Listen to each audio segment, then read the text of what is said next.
seriously popular.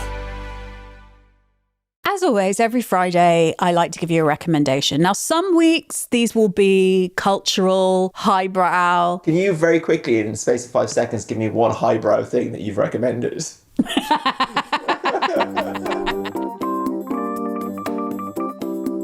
Welcome to The Life of You, the bonus series where we tackle your dilemmas and share advice to navigate life's trickier moments. I'm joined again by Millie Mackintosh for a special Q&A. I feel the exact same. It's okay to fuck up. It's okay not to be a perfect parent, like none of us are. Today, Adam wants to know how to break the cycle of hangxiety when alcohol feels like a crutch for socialising. Amara is struggling to stop comparing herself to perfect mums. And advice on how to approach a loved one about their drinking habits without starting a fight. Your questions answered right after this.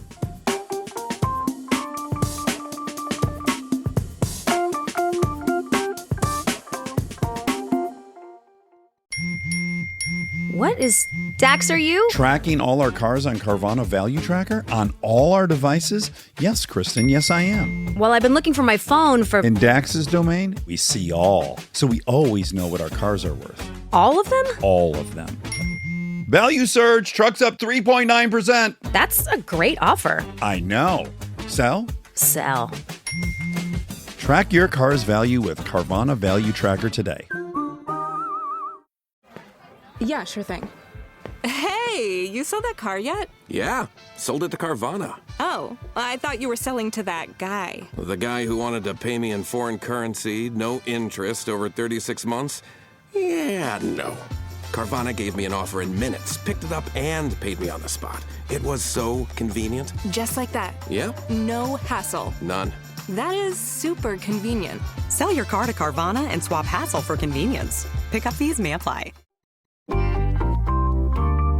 Okay, this one is from Adam. Hi, Adam. Hi, Adam. Hi, Adam. Now, Adam is one of our people. Okay. He says, I wake up every weekend with hangxiety. Oh, honey, I've been there. I absolutely need alcohol in social situations as I'm quite shy.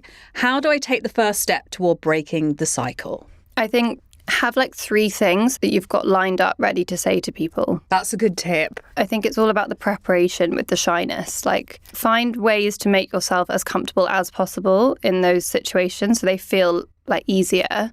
Like, go with a friend. Have 3 people in mind that you're going to go and speak to, or a work colleague that you know that also knows you feel a bit shy, that you kind of like can be a bit like your wingman. Yeah. Don't just not go to anything, because I think also Isolation like makes it worse. But also, I think what our brains are very good at doing is telling us that we're the only people in that room who are shy and anxious. Yes.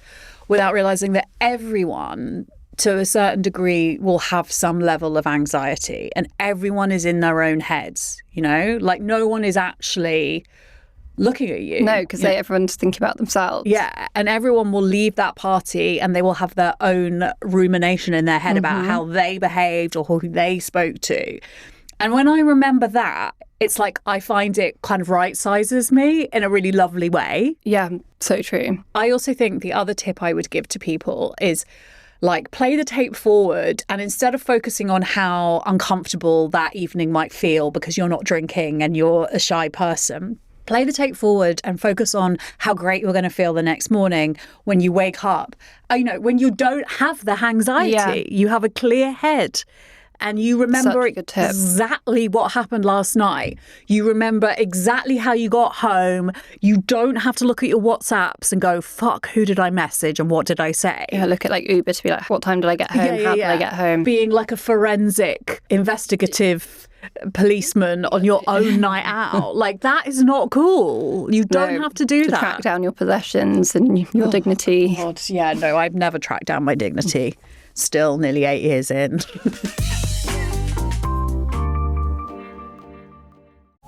Wow. What's up? I just bought and financed a car through Carvana in minutes. You? The person who agonized 4 weeks over whether to paint your walls eggshell or off-white bought and financed a car in minutes? They made it easy. Transparent terms, customizable down and monthly. Didn't even have to do any paperwork. Wow. Mm-hmm. Hey, have you checked out that spreadsheet I sent you for our dinner options? Finance your car with Carvana and experience total control. Financing subject to credit approval. My dad works in B2B marketing. He came by my school for career day and said he was a big ROAS man. Then he told everyone how much he loved calculating his return on ad spend. My friends still laugh at me to this day. Not everyone gets B2B, but with LinkedIn, you'll be able to reach people who do. Get a $100 credit on your next ad campaign. Go to linkedin.com/results to claim your credit. That's linkedin.com/results. Terms and conditions apply. LinkedIn, the place to be, to be. Okay, this one's a little bit different. It's about motherhood. Okay. From Amara. I'm a mum of 2. They're 3 years old and 5. And I feel like I'm constantly failing. I forget to RSVP for birthday parties. I never seem to respond in time to WhatsApp groups.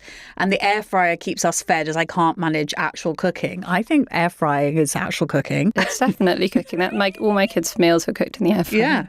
Yeah. Sound like you're nailing it. Yeah.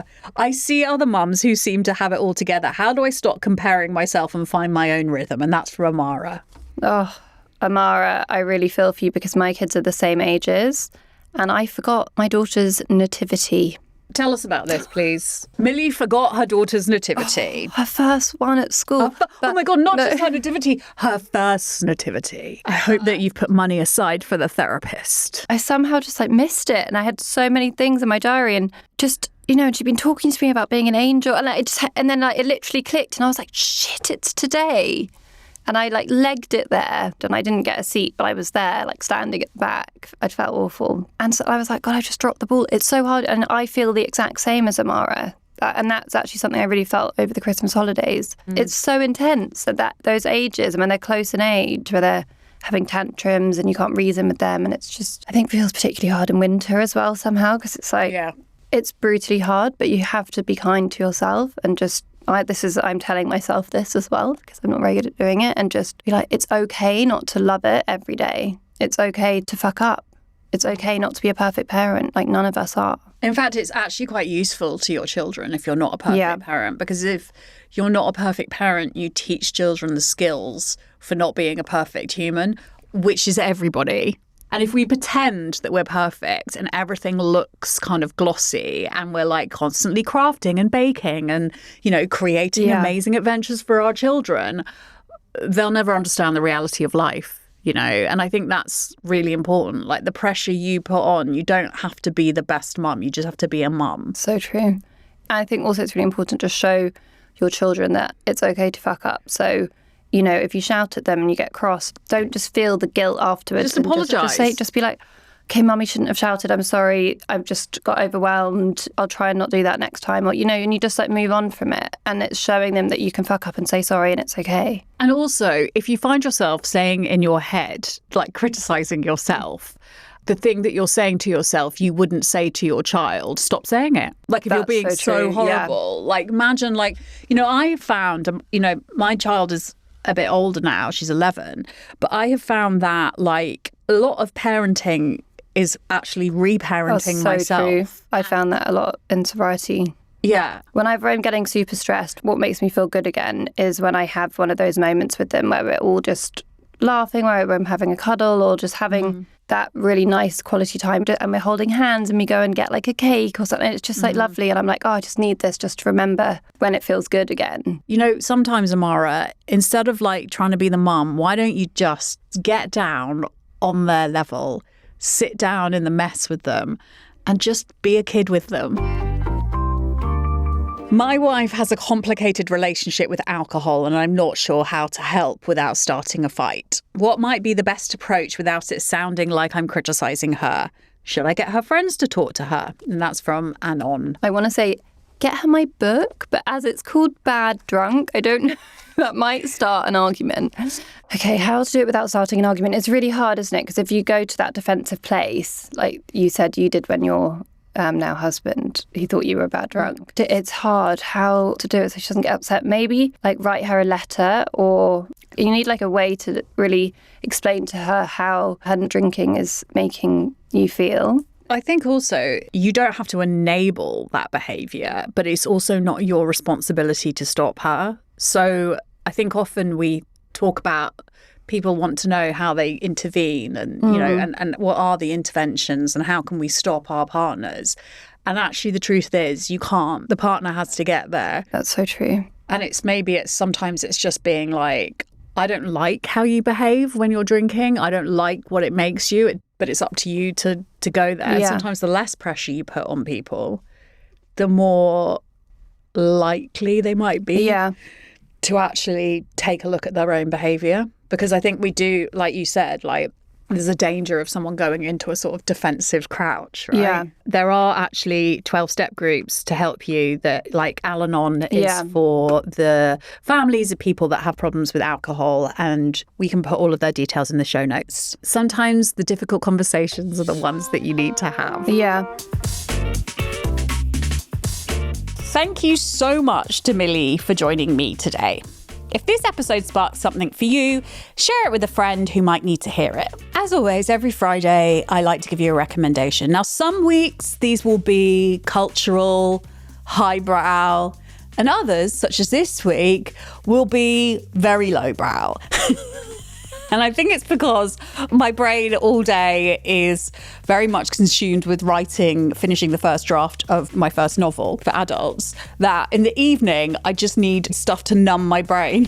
And my daughter and I have been watching on Netflix a program called, oh my God, I'm almost embarrassed to tell you the name of this program, but I'm going to just do it. I'm just going to get it out of the way. Okay, it's called Dubai Bling. And it's like the Real Housewives of Dubai, but it's also their menfolk. If you want your brain to fall out of your ear tonight, just tune in for 25 minutes to Dubai Bling. The 3rd season has just gone up on Netflix, and we are loving it. Take care of yourself. Don't watch too much Dubai Bling. See you Monday.